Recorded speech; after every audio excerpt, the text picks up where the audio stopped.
In today's video, you will hear from someone who's been on an admissions team about common challenges facing admissions teams today and how to overcome them.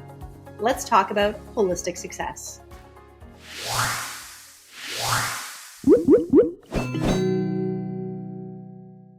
Hi everyone, I'm Kelly Dore, co-founder and VP of Science and Innovation at Acuity Insights.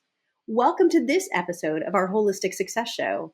Here with me today is Andrea Wright, who is the Market Strategy Manager at Acuity Insights. She worked in the graduate admissions team at Smith School of Business at Queen's University before joining Acuity. She has extensive knowledge of admissions, both from her work at Queen's as well as Acuity Insights, where she regularly talks to admissions teams at a number of schools across disciplines. In fact, Andrea and I have done a lot of presentations and had a lot of conversations together. So I'm really excited to get to chat with her today. Welcome, Andrea. Thanks, Kelly. I'm excited to be here. Well, then let's get started. Okay. So, Andrea, before joining Acuity, you spent 6 years working as a graduate admissions advisor at Smith School of Business at Queen's University. Looking back, what were some of the things that you wish you knew at the beginning of your journey that now you know? Well, I guess I want to start this by saying that no one ever, sets out to work in admissions. It's not something that you think, oh, I'm going to go to university to work in admissions. Most admissions folks sort of find themselves there by accident or just by chance. So when I went into the role, I would say probably the biggest thing I wish I would have known was had a better understanding of international education systems. That was probably the biggest lift for me. You may or may not know that each country has its own system that's very unique of post-secondary and secondary education that's very nuanced. Grading systems vary widely. When I went into the role, I was only familiar with the decimal GPA system, like 4.0 or whatever, and the letter grading system of A, B, C, D, and F. So in any one day in this role, I would be reviewing transcripts that would have a decimal grading system. Then I'd have to switch gears to a letter system. And then I'd even see transcripts with ratings like for a course from fair, good, very good. And then trying to determine what the equivalent would be to the grading system at Queen's to make sure that they met the admission standard. So it was a lot of having to pivot. So it took quite a long time to learn about the different systems and be able to understand what those grades represented as far as academic ability and their preparedness for a rigorous graduate business program. So the second thing I would say is the role of recruitment in the admissions process. I know coming into the role, I thought this, and a lot of people often think of these things as two separate entities, like they take care of recruitment, we take care of admissions. But I learned that they are inclusive of each other and recruitment is vital for enrollment. The post-secondary system, it's very robust. There's lots of options out there for applicants. And recruitment plays a really big role in getting your name out there. This included lots of travel, which I was doing all the time across Canada in this case. And meeting applicants where they are at is a big part of it. And differentiation is really important for schools. You need to find your niche and make that a part of your institutional identity and successfully communicate that to your applicants so that they can find the right fit for them. That was something that I wish I had a better understanding before. And something valuable that I also learned was the importance of representation in recruitment materials. Schools really should try to spotlight students from a variety of ages, experiences, and pathways. So going beyond just what we think is the obvious form of what does representation mean. When applicants see themselves in someone who's been successful at your school, they're more likely to consider applying and less likely to self-select out because of their grades or their scores. So these were all things that would have been helpful for me to have known going into the role, but nonetheless learned on the job.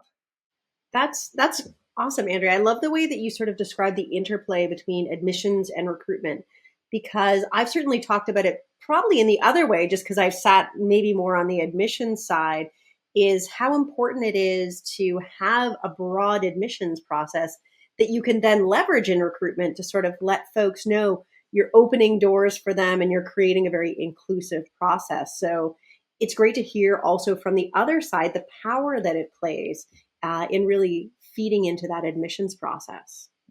Exactly. Ultimately, at the end of the day, enrollment is our goal, and the having a robust recruitment process that is inclusive and representative is going to ultimately lead to a better admissions process and enrollment. So, in your current role, you get to talk with a ton of different admissions professionals across a range of different schools like business education, engineering, and many, many more. But despite the fact that, they're all different perspectives, they're recruiting sort of different types of students.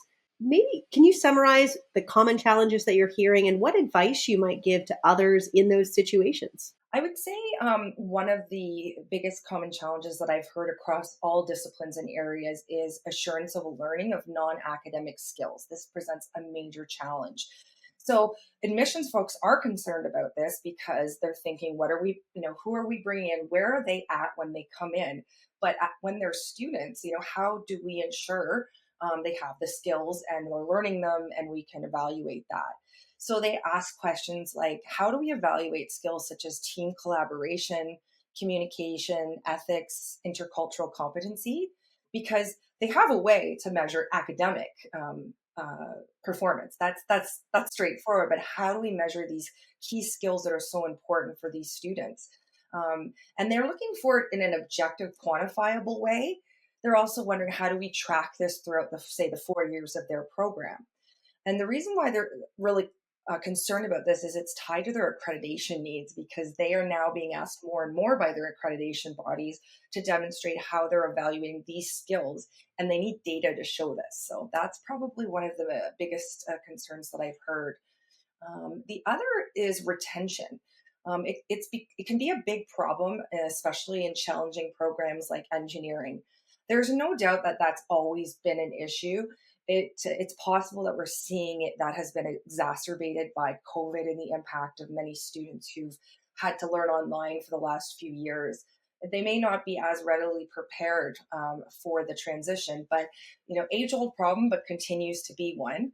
Some schools are seeing large numbers of students who are leaving the program in the first year because they're struggling with that transition to university, being away from home for the first time, and juggling a full schedule of courses. It's a big step to go from, in their last year, say they're doing 4 courses, and then all of a sudden they have this fifth course. Where do they find the time to fit all of that in? Admissions teams in particular are seeking to find ways that they can identify those students who are likely to experience those challenges at the time they're applying. It's they're almost wishing that they had, is there like a some sort of special spyglass I can look in and see, like, who is it? That's the one thing I wish I knew. And of course there's no magic wand there that we can give them or they could get, but they're hoping to do this so that student success groups like academic advisors, etc., can proactively address and support these students before things get to the point where they feel they need to leave. So that's sort of the second major, I would say, struggle or challenge that I'm hearing from them. Yeah, I those are things I've heard from so many programs too. I'd love to spend a little more time talking about each of them in a little bit more detail. So, when we talk about the assurance of learning of non-academic skills, I think that's something I've heard of a lot too, whether that's in any healthcare sector or in teachers education or other things, because what we know is successful and is so much more than somebody who has knowledge or maybe just all be able to rhyme off all sorts of facts or figures.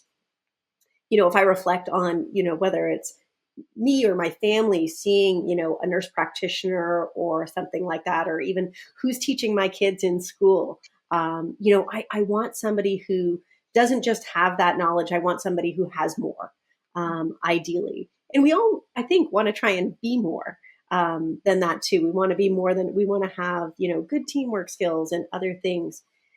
How do you hear that sort of playing across different fields? Does it sound the same, or is it different in different fields that you've talked to, whether that's business or healthcare or teachers?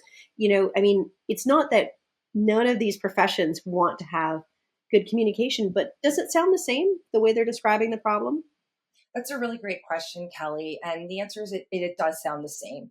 I've seen I think I've seen the shift in the last 10 or so years, where, at the end of the day, academics have to be there, but there's more of a spotlight on these skills because, academic institutions are recognizing the role as preparing professionals and recognizing that the world is changing, especially in the last few years, as to what you really need.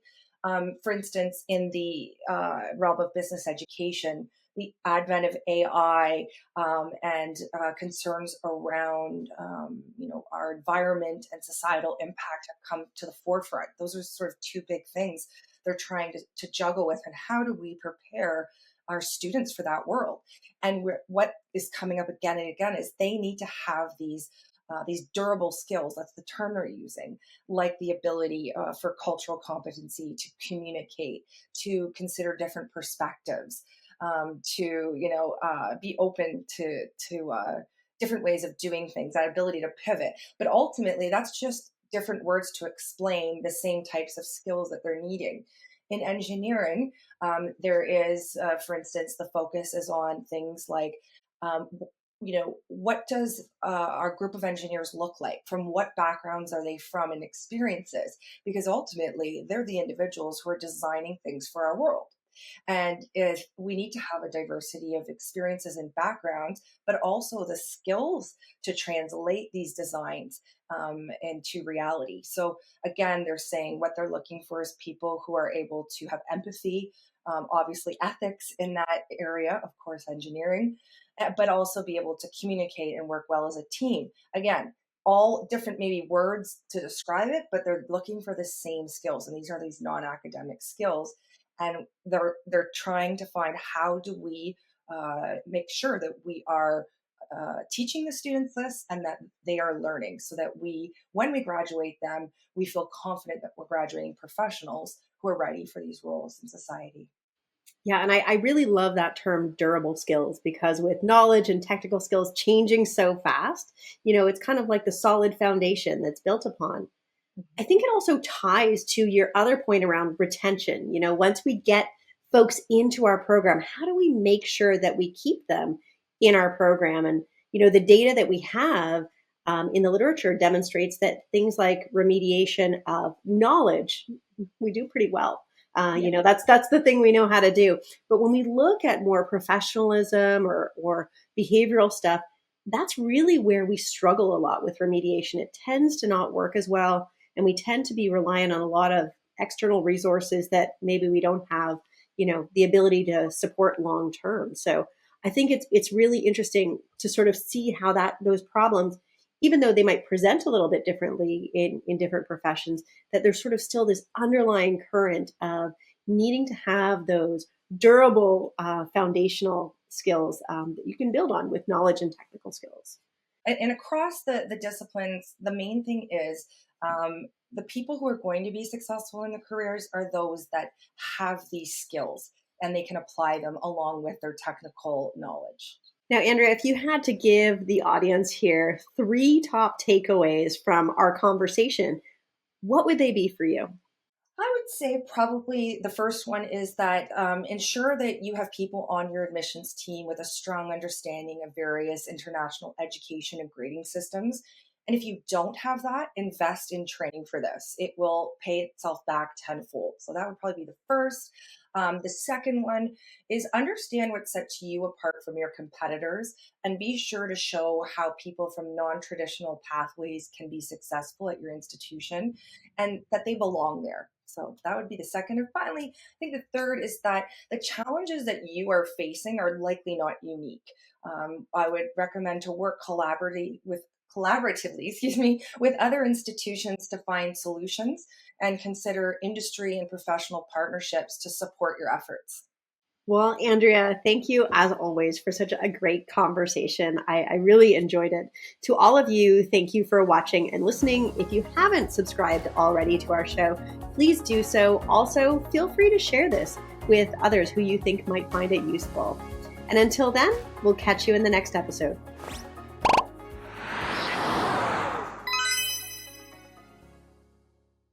If you enjoyed this episode of our show, please be sure to check out the other episodes. And don't forget to subscribe. We have a new episode releasing every week.